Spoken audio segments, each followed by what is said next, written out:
you'd ask somebody 40 years ago, what are you going to do when COVID hits? They'd be like, what?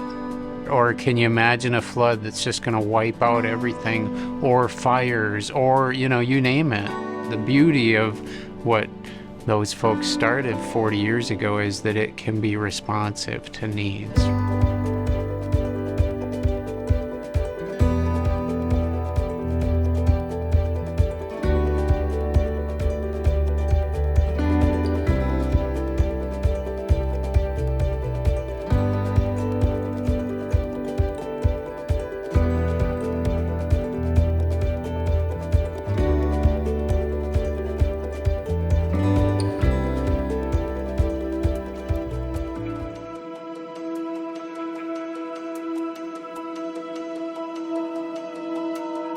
It's all born out of my experience with the United Way, because I was president of the United Way. Yeah. And that was really tough going with fundraising that year and meeting our goals, and be able to subscribe to the funds that would help our constituents or the organizations that depended on us. I realized that other cities and towns, big and small, with community foundations, had a fallback. And so that thought kind of germinated. So we poked around and went up and down the street and asked our community leaders what they would think about one. And mostly what we heard was, oh, we tried it twice before and it didn't work. We really needed to try to create credibility. We wanted to be in a position to meet whatever the current needs were. On the other hand, we needed to build bulk. Yeah. And by getting some private foundations to agree to liquidate, so to speak, into us. Failure wasn't an option, And I am incredibly proud of how the staff has sustained and fed this foundation over the years. We had some major leaders who accepted the challenge to not only be involved on the board, but also to be significant donors.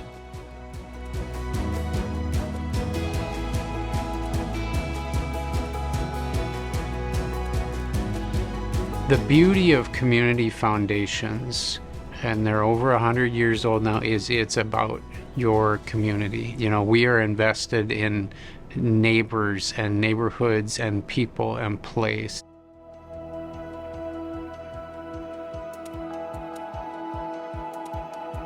SOAR is a local nonprofit here in Duluth, Minnesota. Our mission is to inspire personal transformation through career development, and Duluth Superior Area Community Foundation, that's a source that allows us to fill essentially gaps. When those real financial needs happen, the foundation grants come in and really make it a whole.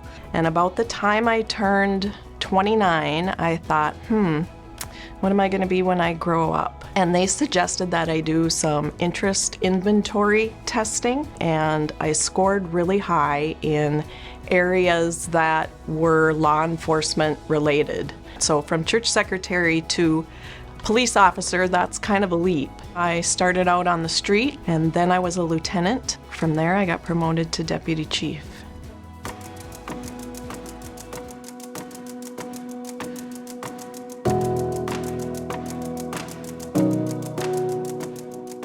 The only way to improve things for real is to go after bigger, broader, systemic kind of things, right?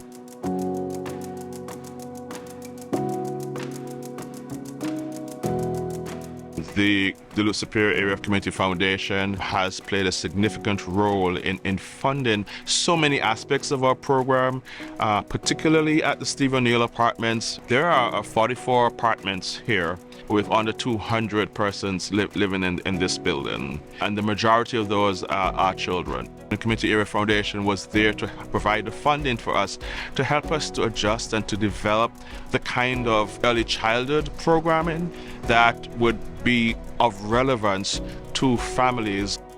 It's super critical in the sense that it helps us buy supplies and materials for our classroom. My classroom is mostly a trauma-informed classroom, so we try to keep our ratio small. We mostly work on working with kids and building connection and relationship. We wanted to be able to break the cycle of generational poverty and homelessness and to provide the kind of programming that would support that.